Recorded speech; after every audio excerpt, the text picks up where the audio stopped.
जी, अब मैं सुना अब सुनिए। पहली चीज तो ये कि मैं टोटली एंडोर्स कर रहा हूं जो बैरिस्टर असदुद्दीन ओवैसी ने कहा है। किरण रिज्जू या बीजेपी, आप होते कौन है ये कहने वाले कि साहब यहां पे अधिकार मुसलमानों को मिले हैं? अच्छा, ठीक है। जब यह देश बना था, हिंदू और मुसलमान ने इकट्ठी लड़ाई लड़ी, इक्वल लड़ाई लड़ी, और इस देश के अंदर एक हिंदू का वोट और एक मुसलमान का वोट बराबर है। It is an equal partnership. तो यह कहना साहब आकर के कि इनको हकूक दिए गए, मतलब आपने कोई दया भाव दिखाया है क्या? यह तो बात ही कॉन्स्टिट्यूशनली गलत है। यह हो गई पहली बात। दूसरी बात, जब हम हिंदू धर्म के बारे में दलितों की बात करते हैं तो सर, अगर हम रिलीजियस, एक होता है रिलीजियस टेक्स्ट और एक होता है सोशल कुरीति। मेरे ख्याल से इस्लाम के अंदर जातिवाद का वर्णन नहीं है, लेकिन हिंदू धर्म में जब हम रिफॉर्म की बात करते हैं तो जातिवाद का वर्णन है। और सुनिए सहिष्णुता को, अभी जल्दी नोबेल प्राइज मिलेगा, हिंदू समाज की तरफ से जाएंगे सुधांशु त्रिवेदी, कि बाबरी मस्जिद को तोड़ा गया और आज तक पता ही नहीं इस मुल्क में कि तोड़ा किसने और अक्यूज कौन। मोबोक्रेसी जस्टिफाई हो गई। इसका प्राइज किसको मिलेगा? वो अल्फ्रेड नोबल जिसने डायनामाइट का आविष्कार किया था और बाद में गिल्टी कॉन्शियस हुआ तो नोबेल प्राइज बनाया गया।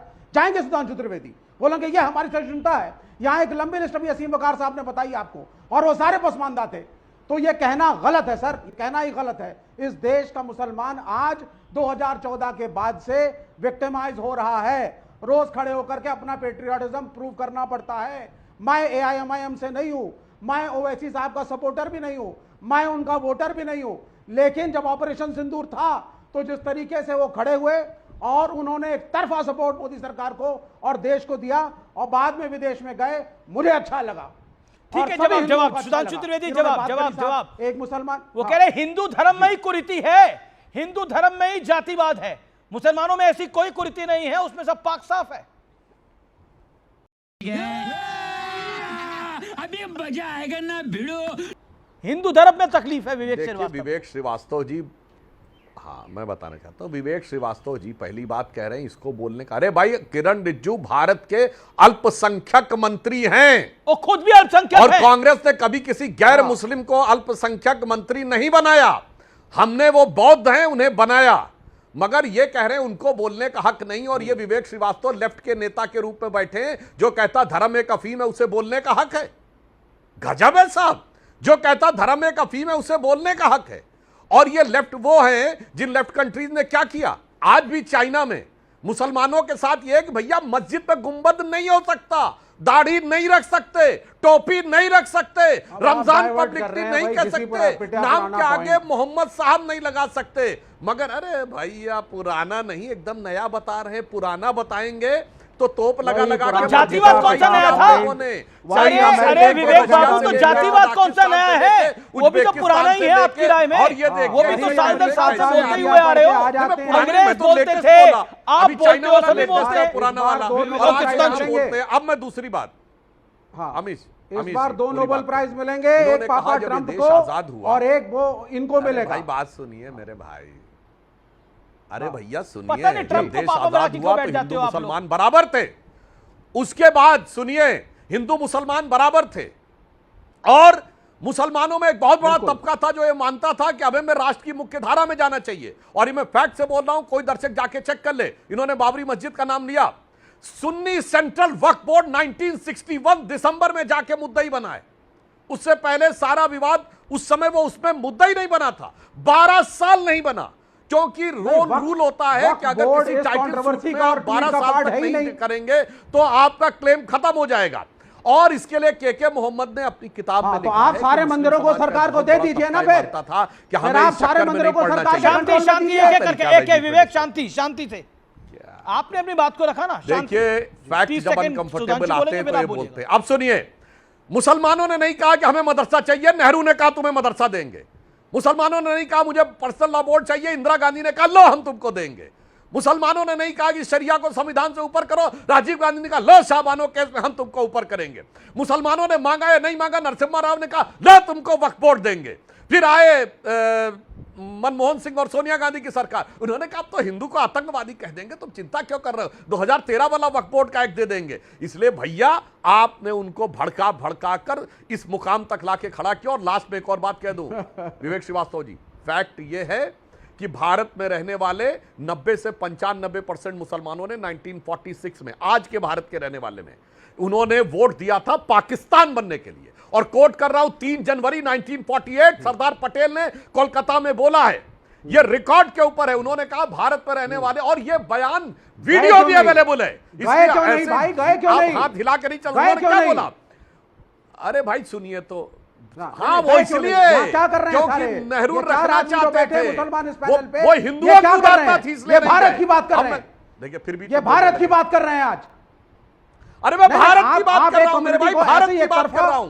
बोल देते हैं कि भाई वो प्रो एंटी इंडिया है, आप एक तरफा डिक्लेयर कर देते हैं ये सारे मुसलमान एंटी इंडिया है, हाथ हिला करके। भाई ये जो बैठे हुए हैं फैक्ट से बोलो। 1947 में अच्छा बताओ मार जिन्ना काट, कहां से सुनिए, चुन के गया था? सुनिए, 46 की असेंबली मार काट दोनों तरफ हुई, दंगे दोनों तरफ हुए। बताओ जिन्ना कहां से चुन के गया था? ओके, सुधांशु बोल रहे हैं अभी। अरे जवाब दो ना, सुधांशु त्रिवेदी बोलिए। मत बोलो, विवेक श्रीवास्तव आए बाय मत बोलो, जवाब दो। जिन्ना कहां से चुन के गया था और कितने % वोट मिले थे? बोलो बोलो ना, बस बाकी चिल्लाना शुरू कर देते हो और कुछ नहीं। अरे फैक्ट बोलो यार, इधर उधर की बातें मत करो। विवेक 30 सेकंड, विवेक 30 एक सेकंड फैक्ट नहीं बोलना, आदमी से डिस्टर्ब सुधांशु करने के लिए, डिस्ट्रैक्ट करने के लिए आ जाता है। सुधांशु हाँ मैं बोल रहा हूं, मैं विवेक श्रीवास्तव को चैलेंज करके कह रहा हूं, सुनिए, दक्षिण भारत से एक भी मुसलमान पाकिस्तान नहीं गया। मद्रास प्रेसिडेंसी की 30 आउट ऑफ 30 सीट जीती मुस्लिम लीग ने।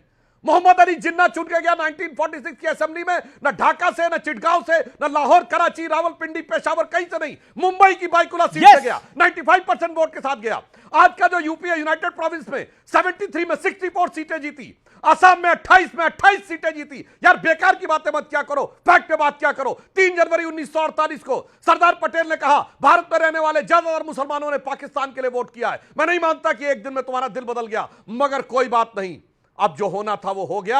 अब अलग अपने लिए आइडेंटिटी मत मांगो, अब ये कहो कि देश के लिए साथ मिलकर कैसे चलना चाहते हैं। सरदार पटेल की बात मांगी होती तो मुस्लिम भारत की मुख्य धारा में मिलने को तैयार था। उस जमाने में बड़े बड़े हिंदी फिल्मों के कलाकार हिंदू नाम से आने में, उनको मुस्लिम लोगों को हिंदू नाम से आने में कोई प्रॉब्लम नहीं थी। दिलीप कुमार, मधुबाला, मीना कुमारी, अजीत इसके प्रमाण हैं। मगर इन्होंने अपनी राजनीति के चलते हुए लेफ्टिस्टों ने, सेकुलरिस्टों ने, कांग्रेसों ने, okay, you made your point. Okay जैसे लोगों ने ओके, अलग करके लड़ाई करवा के अतिकुर रहमान विवेक ठीक है, Vivek you have a fair chance, make your point. Vivek ji 30 second दीजिए ना जी जी 30 सेकंड। अब आप सुनते रहिए। यहां पे बीजेपी के प्रवक्ता का एक ही एजेंडा है, नफरती एजेंडा।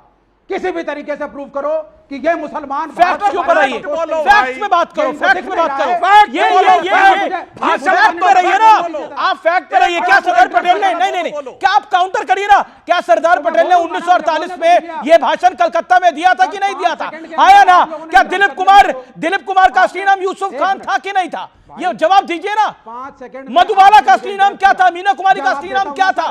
हाँ आप अगर इतना खराब ये मुल्क था, मैं जमीन अरे बाबा बोलने तो दीजिए। आप बोलिए, डरते क्यों? फैक्ट पे बोलिए, फैक्ट पे बोलिए। 5 सेकंड रेटोरिक नहीं, फैक्ट पढ़ते हैं आप लोग। हॉट आप 30 सेकंड दीजिए ना मुझको सर। 40 सेकंड दीजिए ना सर, लीजिए, 2.5 मिनट दिया है आपने। भड़क रहे हैं आप, लीजिए। यहाँ पे नफरती एजेंडा, हाँ लेट मी स्पीक नाउ। यहाँ पे नफरती एजेंडा चलाया जा रहा है। कहा जा रहा है कि ये मुसलमान ये भारत में रहना नहीं चाहते थे, इन्होंने वोटिंग, ये पागल है क्या?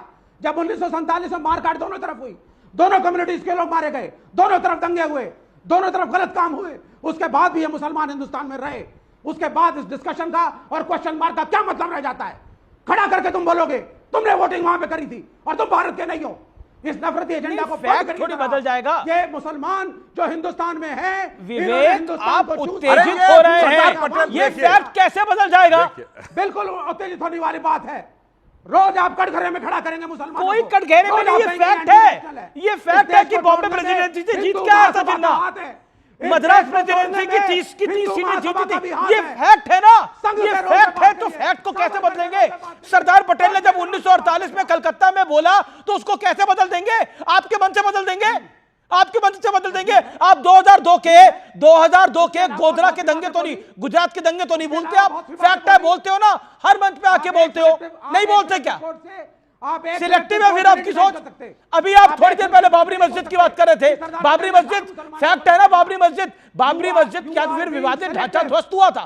फैक्ट है ना, बोला आपने ना, काउंटर करा आपको किसी ने? फैक्ट को फैक्ट के साथ काउंटर काउंटर करिए। नफरत की बात क्या है? selective हो रहे हैं। जो बात का आप जवाब नहीं है, selective हो नफरत रहे है, हैं यहाँ नफरत पर। है, नफरत आप है। selective कमाल की बात है, जो बात का जवाब नहीं वो नफरत है। Sudhanshu Trivedi make your point. Sudhanshu ji एक लाइन में जाओ। 20 सेकंड। सुधांशु जी आप Then सुनिए, अतिकुर रहमान। विवेक श्रीवास्तव ने एक फैक्ट नहीं बोला, सिर्फ आए बाएं साएं बोला। अब मैं फैक्ट बोलता हूं। भारतीय जनता पार्टी ने क्या किया? डॉक्टर एपीजे अब्दुल कलाम को राष्ट्रपति बनाया, जिससे बड़ा साइंसदान आलमे इस्लाम में पैदा नहीं हुआ, और ये उनके खिलाफ में खड़े थे। 2002 में भी इन्होंने कैप्टन लक्ष्मी सहगल को लड़ाया, चुनाव लड़ाया डॉक्टर कलाम के खिलाफ। 2007 में ये उनके खिलाफ खड़े थे, कलाम साहब को दूसरा टर्म न मिलने पाए। आज बिहार के गवर्नर आरिफ मोहम्मद खान, भाई साहब भारत तो छोड़िए, पाकिस्तान बांग्लादेश का कोई मुसलमान अगर कुरान शरीफ और हदीस के ऊपर डिस्कशन कर ले तो मैं बताना चाहता हूं। और चिल्लाओ मत, ये तरीका गलत है विवेक, बहुत गलत तरीका है। लगातार बीच में डिस्टर्ब करते हैं, हमेशा तरीका ठीक नहीं है। अपना बोल लिए, अनशंट बोल लिए, उसके बाद फिर बीच में डिस्टर्ब कर रहे हैं। विवेक जी शांति, अब मैं अतिकुर रहमान मैं को बताना स्क्रीन पे चाहता दिखाइए। हूं हमने किन मुसलमानों को आगे किया। वीर अब्दुल हमीद की शहादत की 50वीं वर्षगांठ 2015 में हुई। प्रधानमंत्री जी ने उनके पूरे परिवार और उनकी पत्नी को बुलाकर सम्मानित किया, और आप लोगों ने उस यासीन मलिक को बुलाया प्रधानमंत्री आवास में, जिसने 4 एयरपोर्ट्स के अधिकारियों की हत्या की। क्या बात करते हो? कैसे मुसलमान और इस मुसलमान की बात करते हो? मैं पूछना चाहता हूं, उस्ताद बिस्मिल्लाह खान ने पहली शहनाई बजाई थी 15 अगस्त 1947 को, उन्हें भारत रत्न अटल जी की सरकार में मिला। आपने क्या दिया? जाकिर नायक को शांति का मसीहा कहा, अफजल गुरु को कहा कि उसके साथ बुरा हो रहा है, हालात का मारा है, याकूब मेनन की जुडिशियल किलिंग हो रही है, इसरत जहां बेटी है। अरे साहब, हमने अच्छे और सच्चे मुसलमान को आगे किया, हमने राष्ट्रवादी मुसलमान को आगे किया। आपने अपराधी और आतंकवादी मुसलमान को आगे किया। आपने अपराध और आतंकवाद के साथ मुसलमानों को जोड़ा। आपने कहा पोटा में मुसलमान ज्यादा पकड़े जा रहे हैं, आपने कहा टाडा में मुसलमान ज्यादा पकड़े जा रहे हैं, तो आप अपराधियों के साथ उनको जोड़ते चले गए, और यह करके आपने देश का तो नुकसान किया ही किया, मुसलमानों का बहुत बड़ा नुकसान किया।